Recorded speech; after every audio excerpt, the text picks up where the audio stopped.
शांतिवन गांव में एक पुरानी हवेली थी जो बहुत बड़ी और खंडर हो चुकी थी। गांव के लोग उस हवेली के पास जाने से भी डरते थे। गांव के लोग कहते थे कि वह भूतों की हवेली है और उसमें भूत रहते हैं।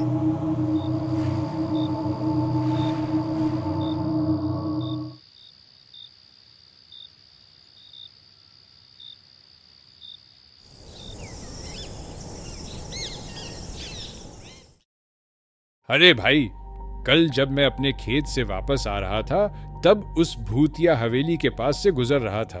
तभी मैंने देखा कि उस हवेली की खिड़की से कोई औरत मुझे देख रही थी। उसका डरावना चेहरा और बड़ी बड़ी आंखें थीं। मैं तो उसी वक्त वहां से भाग निकला। अरे भाई, तुम्हें तो पता है ना कि वो भूतिया हवेली है। उसमें पहले ही मुखिया जी के परिवार के 2 लोगों की मौत हो चुकी है। हमें तो उस हवेली के आसपास भी नहीं भटकना चाहिए। पता नहीं कब किसी के साथ क्या घटना हो जाए। वो हवेली गांव के मुखिया की थी, लेकिन वो भी वहां रहने की हिम्मत नहीं जुटा पाते थे। मुखिया जी ने उस हवेली को सालों पहले छोड़ दिया था। उनका कहना था कि उस हवेली में अजीब और डरावनी आवाजें सुनाई देती थीं। बाद में उनके परिवार के 2 सदस्यों की अचानक मौत के बाद उन्होंने फैसला किया कि वो वहां कभी नहीं रहेंगे। अब वह हवेली सुनसान और खंडहर जैसी हो गई थी। एक दिन गांव का एक व्यक्ति मुखिया के पास आता है और कहता है, अरे मुखिया जी, कैसे हो?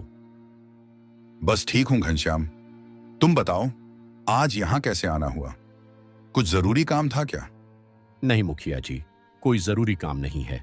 बस मैं तो ऐसे ही बाहर से जा रहा था तो सोचा आपसे मिलता चलूं। वैसे भी आजकल आप गांव में बहुत कम निकलते हो और पता नहीं अकेले खोए हुए से रहते हो। अब तुम्हें क्या बताऊं घनश्याम, मेरे मन में हमेशा उस पुरानी हवेली का ख्याल आता रहता है। रोजाना गांव के लोगों के साथ अजीब अजीब घटनाएं घटती रहती हैं। मैं तो यह चाहता हूं कि किसी तरह वो हवेली बिक जाए। आपकी बात तो बिल्कुल ठीक है मुखिया जी। गांव के लोगों के मन में हमेशा डर बना रहता है। लोग तो उसके आसपास भी जाने से डरते हैं। मैंने तो आपसे पहले ही कहा था कि उस हवेली को बेच दो, पर आपने तो मेरी बात बिल्कुल नहीं सुनी।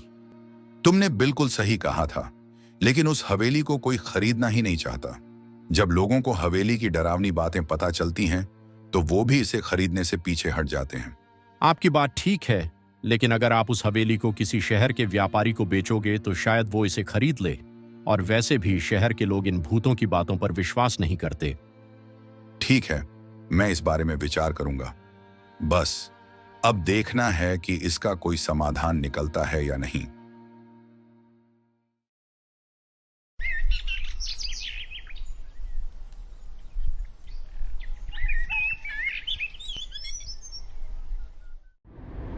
कुछ दिनों बाद एक आदमी जिसका नाम राजीव था, वह मुखिया के गांव आता है।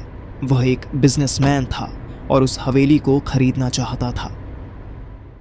राजीव ने गांव के एक व्यक्ति से हवेली का पता पूछा। सुनो भाई, इस गांव में मुखिया जी की पुरानी हवेली कहां पर है? क्या कहा? आप उस भूतिया हवेली का पता पूछ रहे हो? साहब, गलती से भी वहां जाने का मत सोचना। वहां जाने का मतलब है मौत। अरे भाई, ये क्या बकवास बातें कर रहे हो? मैंने हवेली का पता पूछा है और पता नहीं तुम कौन सी फालतू बातें बता रहे हो। अरे साहब, आप तो बाहर के हो, आप क्या जानो उस भूतिया हवेली के बारे में? गांव के लोग तो उसके पास भी नहीं जाना चाहते। वो हवेली भूतों का वास है। देखो भाई, मैं इन सब बातों पर विश्वास नहीं करता। आप बस मुझे उस हवेली का पता बता दो, मैं खुद वहां चला जाऊंगा। अगर आप फिर भी जाना चाहते हो तो आगे से दाईं ओर मुड़ जाना। वो रास्ता हवेली पर ही जाता है, लेकिन बेहतर होगा कि आप वहां न जाएं। बाकी आपकी मर्जी। राजीव हवेली के पास पहुंचता है और हवेली को देखकर कहता है, वाकई में ये हवेली तो काफी पुरानी है। मैं इसे तोड़कर इसकी जगह एक फैक्ट्री बनाऊंगा। और वैसे भी ये गांव तो शहर के बिल्कुल नजदीक है। अगर यहाँ फैक्ट्री लगाऊंगा तो माल को लाने और ले जाने में काफी कम खर्च आएगा। चलो अब मैं मुखिया के पास जाकर इसकी कीमत की भी चर्चा कर लेता हूं। राजीव वहां से निकल ही रहा होता है, तभी उसे एक अजीब सी आवाज सुनाई देती है।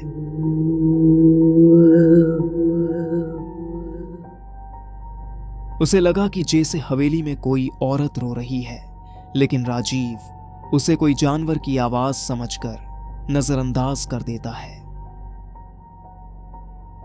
राजीव मुखिया के पास पहुंचता है और मुखिया से हवेली का सौदा करता है और वापस शहर चला जाता है।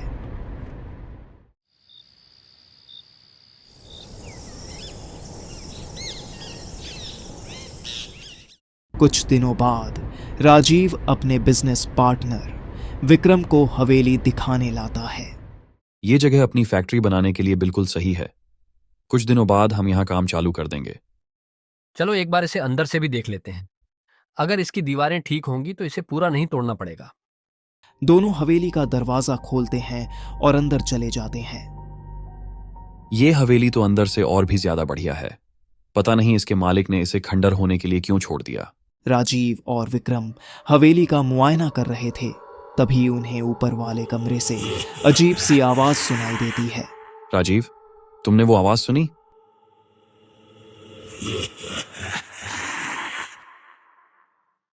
हाँ, ये आवाज तो ऊपर से आ रही है। वे दोनों सीढ़ियों से धीरे धीरे ऊपर की ओर जाते हैं और एक कमरे के अंदर जाकर देखते हैं, लेकिन वहां कुछ नहीं होता है।